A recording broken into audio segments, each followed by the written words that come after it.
I recently happened to come across a series of poems that was written by a 15-year-old girl who also happened to be the daughter of a narcissist. And while they might seem a little angsty and very amateur, these poems offer some insight. This person's experiences, her emotions, the stuff she goes through, the stuff she talks about as she navigates the waters of being the daughter of a toxic mother, it's pretty significant. I want to share them with you today in an effort to kind of show you, without question, exactly what goes on inside the head of the daughter of a narcissistic mother. And if I'm being really honest, I really want to be able to finally give this girl a voice, one that she should have always had, but one that was denied her for so many years. So today at queenbeing.com, we're going to dig inside the head of the daughter of a narcissistic mother and really touch on what it is that makes us who we are when this happens to us in our lives. So let's get started. Closed captioning provided by Athena Moberg and CPTSDFoundation.org.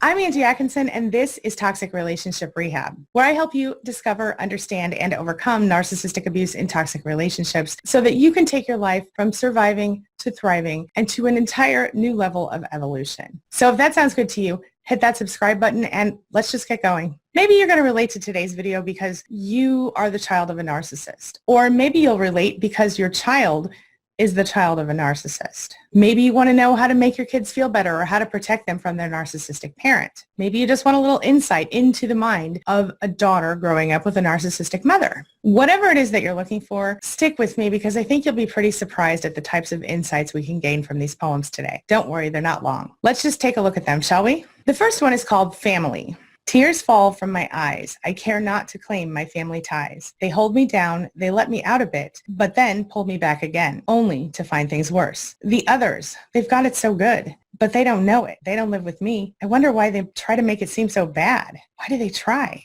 This poem seems to point to the pretty obvious toxic family dynamic this person has going on in her life. She feels oppressed. She feels invisible in her own family. She feels jealous of her friends who have normal families, parents who actually seem to care about them in ways that her own parents don't. The next poem is called Enemy. The world is your enemy, my child. Believe not what they tell you. When they tell you that they love you, they lie. The world is your enemy, my child. They care not about you. They only want what you have to give.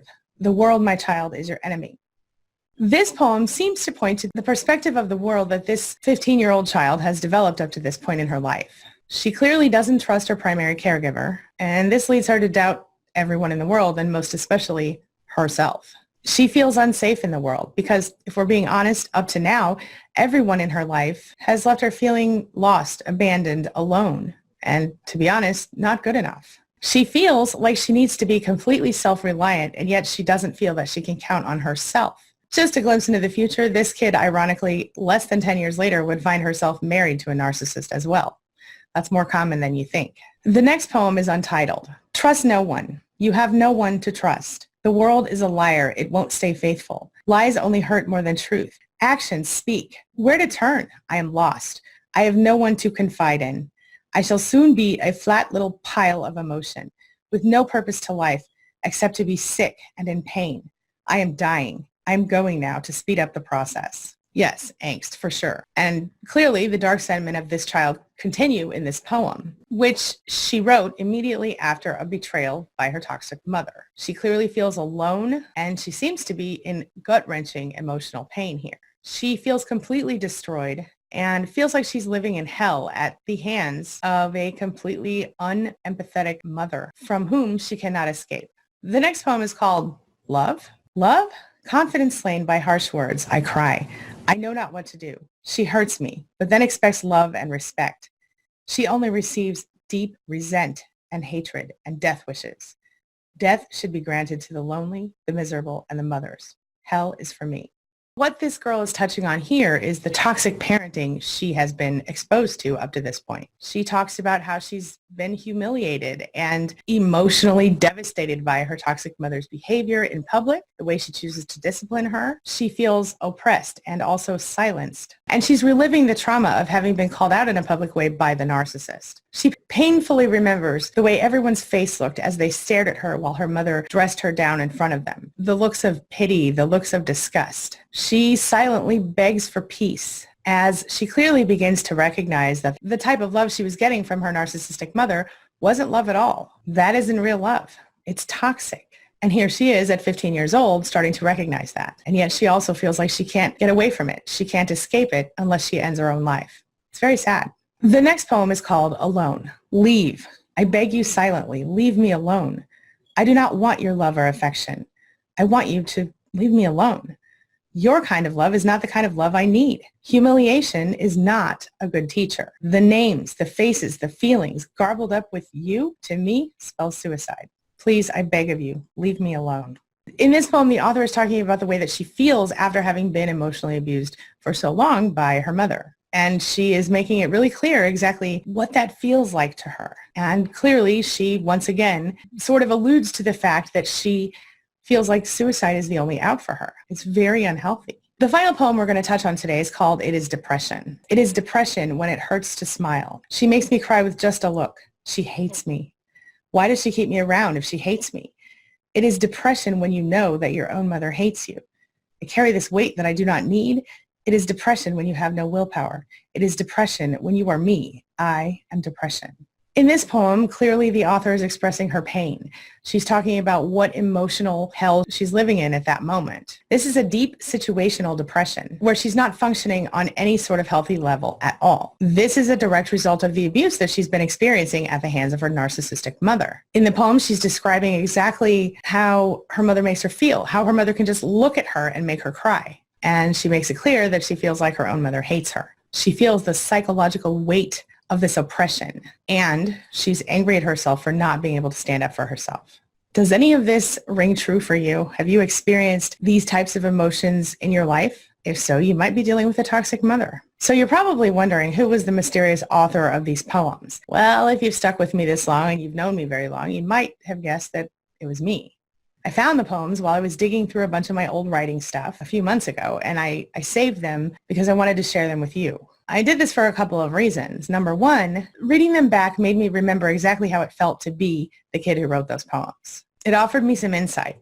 And number two, they sort of validated me, because if I ever doubted my experiences, reading these poems helped me really see and reconnect to those experiences for myself. It's really easy for us to develop abuse amnesia, even when you do what I do for a living. It's easy to forget how difficult it was to go through the pain that we went through. And it's super easy for us to wonder, was it really all that bad? The silver lining in all of this is kind of gave me some insight that I'm really grateful for. And that is that I've managed to give my kids something that I always intended to give them, which was the support and the encouragement that they needed to be able to see themselves as real people, to understand that they are whole, they are legitimate, and they are worth being heard. I've helped them gain the knowledge that their thoughts, their feelings, their beliefs are valid and worth having and worth discussing. The understanding that they are loved unconditionally and that they deserve to be happy and healthy and whole and safe every day of their lives. And that there's power in their own voices. So in producing this video, in sharing this information with you, I gave my inner child a voice. But I also shared with you maybe a glimpse of something that resonates for you. If you're here because you want to prevent your own kids from experiencing this pain, or you're here because you want to reparent your own inner child, then this is the bottom line on what you need to know and the value that you can take from this video today. Your inner child or your actual child should each be able to embrace certain understandings about him or herself. And these include the following. Number one, you are a real person who is whole, legitimate, and worth being heard. Number two, your thoughts, your feelings, your beliefs, your ideas, they are valid and worth discussing. Number three, you are loved unconditionally, and you deserve to be safe, happy, healthy, and whole in your life. A side note on this one, being loved unconditionally as an adult is something that you can do for yourself, but you can't really expect from anyone else. So if you are the parent of the child that you're trying to help here, love that child unconditionally. If you are the person trying to reparent his or her inner child, start by loving yourself unconditionally. And finally, number four, your voice has power. Your voice has power. And you should use your voice to express yourself with love in the most effective way that you can. Don't stuff your emotions down. Deal with them. Express them to people who will listen and people who deserve to hear them. I'm going to share a playlist with you right here on mothers who are toxic mothers who are narcissistic that will help you both identify and overcome these types of relationships in your life so that you can grow and change and evolve in ways that you choose to and not in ways that were pre-programmed by a toxic person in your life. This brings me to the question of the day. And the question of the day is, was your mother toxic? Is your mother toxic? Do you know a toxic mother? Share your thoughts, share your ideas, share your experiences in the comment section below, and let's talk about it. I just want to tell you there's a free quiz over at queenbeing.com. I'll put the link in the description below for those of you who aren't sure if you're dealing with a toxic mother. So go ahead and hit that link in the description if you want to and take that quiz. It's free. All you have to do is take it, and it'll direct you to resources that might help you as well. Thanks to all of my channel members, those people in my inner circle who support me through the YouTube channel membership program. It really does mean a lot to me because you're helping me to continue to help other people every single day. Thank you. It means the world to me. I hope you know you're supporting me in my mission in life, and it just means the world to me. Thank you, sincerely. As always, thank you so much for being a part of my day and a part of my life. And hey, thanks for letting me be a part of yours. It really does mean a lot to me. I'll see you soon.